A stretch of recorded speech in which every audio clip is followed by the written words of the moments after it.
Shalom saudara yang dikasihi Tuhan. Jumpa lagi bersama dengan saya.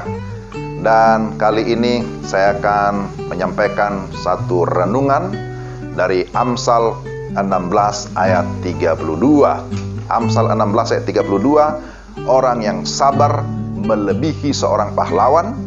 Orang yang menguasai dirinya melebihi orang yang merebut kota.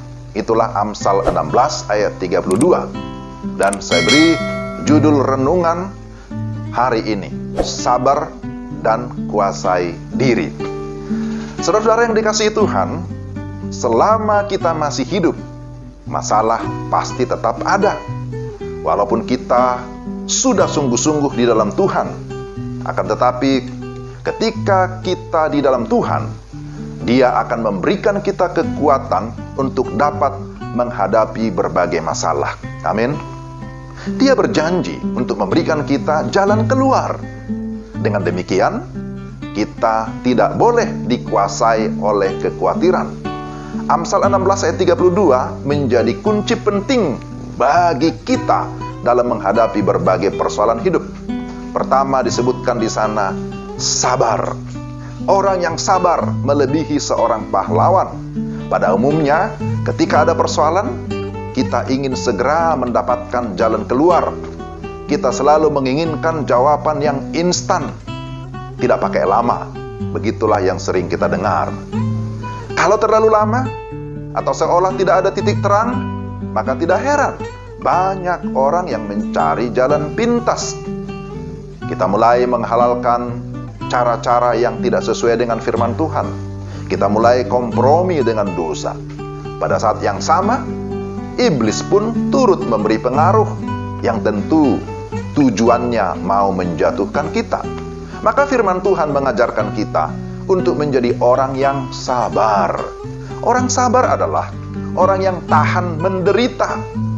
Orang yang sabar diibaratkan seperti seorang pahlawan. Disebut pahlawan karena dia sudah berjasa melalui sebuah pertarungan atau melalui sebuah perjuangan yang sulit untuk mendapatkan sebuah kemenangan. Maka saudara, yang pertama kali yang harus kita miliki disebutkan di sini, milikilah kesabaran. Lalu yang kedua, kuasai dirimu. Orang yang menguasai dirinya melebihi orang yang merebut kota.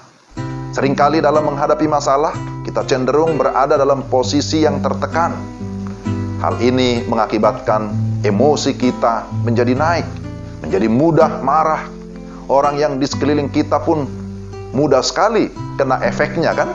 Entah itu keluarga, suami, istri, kakak, adik, anak, teman, rekan kerja, dan yang lainnya. Ada kecenderungan untuk mencari-cari kesalahan, bahkan hal-hal masa lalu pun yang sebenarnya tidak perlu diungkit, itu pun diungkit juga. Kemarahan sering muncul ketika kita berada dalam masalah. Maka kita harus berhati-hati. Apalagi jika masalah yang satu belum selesai, kemudian datang lagi masalah-masalah lainnya. Seakan kepala kita, wah rasanya mau pecah, meledak begitu ya. Kitab Amsal yang tadi sudah kita baca mengajarkan kita untuk menguasai diri, saudara-saudara. Kita harus menguasai diri, menjadi lambat dalam amarah. Ketika kita mau belajar untuk mengendalikan amarah ataupun emosi kita, kita disebutkan melebihi orang yang dapat menguasai sebuah kota dalam suatu peperangan.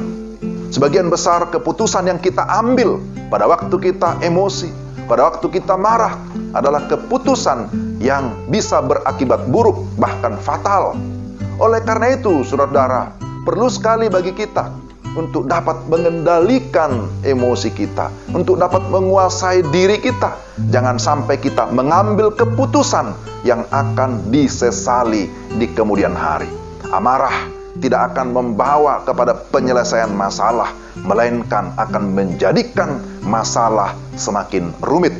Tetapi kepala yang dingin akan sangat membantu sekali dalam menghadapi masalah. Hati yang dingin, ya karena itu dikatakan kuasailah dirimu dan jadilah tenang supaya kamu dapat berdoa. Demikian ditegaskan oleh Rasul Petrus ya dalam 1 Petrus 4 ayat yang ke-7. Karena itu saudara, menghadapi berbagai tantangan, pergumulan, kesulitan hidup pada saat ini, mari kita terus menguji kesabaran kita. Sabarlah dan kuasailah dirimu dalam keadaan seberat apapun yang sedang dialami, sehingga kita sanggup meraih kemenangan. Kiranya Tuhan menolong saudara dan saya untuk dapat menjalani kehidupan ini dengan segala kesabaran dan penguasaan diri, tentu di bawah pertolongan Allah Roh Kudus. Mari kita berdoa. Tuhan, terima kasih firman-Mu mengingatkan kami supaya kami tetap bersabar dalam menghadapi segala situasi. Kami diberikan kemampuan oleh Roh Kudus menguasai diri kami sedemikian rupa supaya pada akhirnya kami beroleh kemenangan iman. Terpujilah Engkau. Dalam nama Tuhan Yesus kami berdoa. Amin. Demikian renungan kita. Tuhan memberkati saudara sekalian. Shalom.